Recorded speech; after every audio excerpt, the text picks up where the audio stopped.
paper argues that large language models, or LLMs, aren't truly reasoning. I disagree. The authors take a benchmark test, Grade School Mathematics 8000, or GSM 8K, which is a collection of 8,000 word problems where you have to extract the right numbers from the text and then multiply, add, subtract, or divide to get the correct answer. The authors then create GSM Symbolic, which is where they replace the names and values in the word problems in GSM 8K with variables so that they can programmatically generate an unlimited amount of new word problems, but using unique values. So Sally instead of Sophie, or 16 instead of 9, and so on. But you're still basically supposed to take this number and add it to that number to get the right answer. The GSM symbolic problems are the same mathematically, but they are unique verbally. So we know the models have never seen these exact questions before. In their first experiment, the authors test each model 50 times on their GSM symbolic test set, the math problems with random names and values. Here on these graphs, the height of each bar is the number of times that the model scored a specific accuracy on the test. The blue line is just smoothing out the bars for us, and the dashed black line shows us the specific model's score on the original GSM 8K.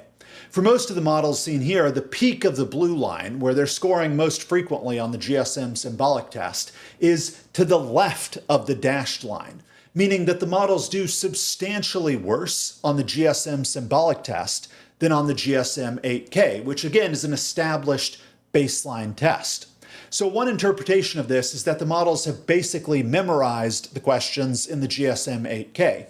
And if you change the questions just a bit, then the models do a lot worse. So does this mean that the models don't or can't understand math? I don't think so. Look at some of the models being tested here. We've got Gemma 2 9b. 9b meaning it's a 9 billion parameter model. Mathstral 7b, 7 billion parameters. Phi 3, medium, and mini are 14 and 4 billion parameter models respectively. We don't know how many parameters GPT-4o has, although it's been reported that GPT-3 had 175 billion parameters, so we might guess that 4o has as many or more. It's likely an order of magnitude larger than the other state-of-the-art models listed here. Notice that GPT-4o actually doesn't get worse on GSM symbolic. It performs the same on GSM 8K and on symbolic. If getting worse is evidence of memorization over reasoning, then maintaining performance has to be evidence of reasoning over memorization, right? GPT-4o does seem to understand these problems based on this graph, in my opinion. The paper says that they study several state-of-the-art models. A table shows us the models that they tested. Notice that almost all of these models are very small models in the 2 to 14 billion parameter range. These are state-of-the-art models for their size, maybe, but they aren't state-of-the-art in terms of being the most capable models or the best at reasoning generally. There is no Claude on this list, or Gemini, or a large version of Llama 3. Llama 3 goes all the way up to 405 billion parameters, but the paper chose to only use the 8 billion parameter version for some reason. The models that actually are state-of-the-art, that are being tested here, the OpenAI models at the bottom of the table, do well on the symbolic test set. To me, this shows the performance of small models may be exaggerated due to some memorization effects, but larger models do seem to actually understand the math questions. Next, the authors experiment with making the questions easier or harder by adding or subtracting what they call clauses, where a clause is something like a step you'd have to do in a math problem. They give this example. A question from GSM Symbolic is, to make a call from a phone booth, you must pay 60 cents for each minute of your call. After 10 minutes, that price drops to 50 cents per minute. How much would a 60-minute call cost? If you subtract a clause from this problem, you'd take out the part about the price dropping after 10 minutes and just ask, to make a call from a phone booth, you must pay 60 cents for each minute of your call. How much would a 60-minute call cost? That makes the question easier, giving them the GSM -1 test set. It's one clause easier than the GSM 8K or the GSM symbolic. You can also make the questions harder by adding additional clauses. For example, with 2 additional clauses added, the question becomes, to make a call from a hotel room phone, you must pay 60 cents for each minute of your call. After 10 minutes, the price drops to 50 cents per minute. After 25 minutes from the start of the call, the price drops even more to 30 cents per minute. If your total bill is more than $10, you get a 25% discount. How much would a 60-minute call cost? As you might expect, the models struggle to answer the harder questions. Quoting from the paper, as the difficulty increases, the performance decreases, and the variance increases. Note that overall, the rate of accuracy drop also increases as the difficulty increases. This is in line with the hypothesis that models are not performing formal reasoning as the number of required reasoning steps increases linearly, but the rate of drop seems to be faster. End quote. In other words, adding one clause, increasing the difficulty one step, decreases the model performance, but the decrease increases with the problem difficulty. Going from -1 difficulty to 0 difficulty, models get a little bit worse. 0 to +1, models get worse. +1 to +2, models get much worse. The authors claim that this nonlinear decrease in performance for a linear increase in difficulty suggests that the models aren't really doing formal reasoning. I have 2 problems with this. First, the authors don't compare this to human reasoning.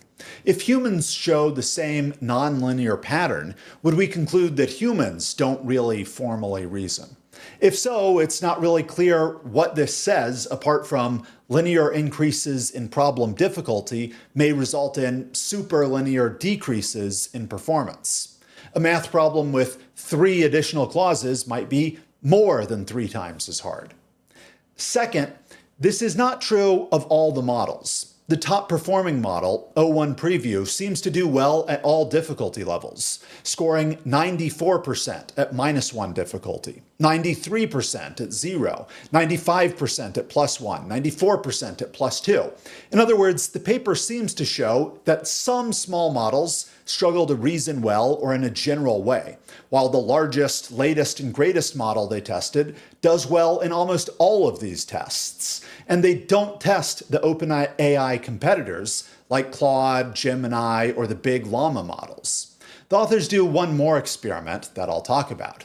They look at adding no-ops. These are clauses that don't require any operation to be done, basically just useless red herring type sentences that don't require any more mathematical operations. The authors find that these no-ops do confuse the models substantially, and this confusion takes place even on the best models.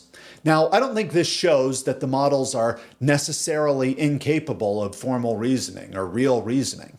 Again, we should really compare LLM results to human results. Presumably, humans also do worse with red herrings added to their word problem. Second, this may indicate that training so far has emphasized word problems that make use of all their component clauses rather than a sufficient sample of word problems with red herrings involved. I've seen people on Twitter and on TikTok claim that this paper means models don't and can't reason. I don't think it shows anything of the sort.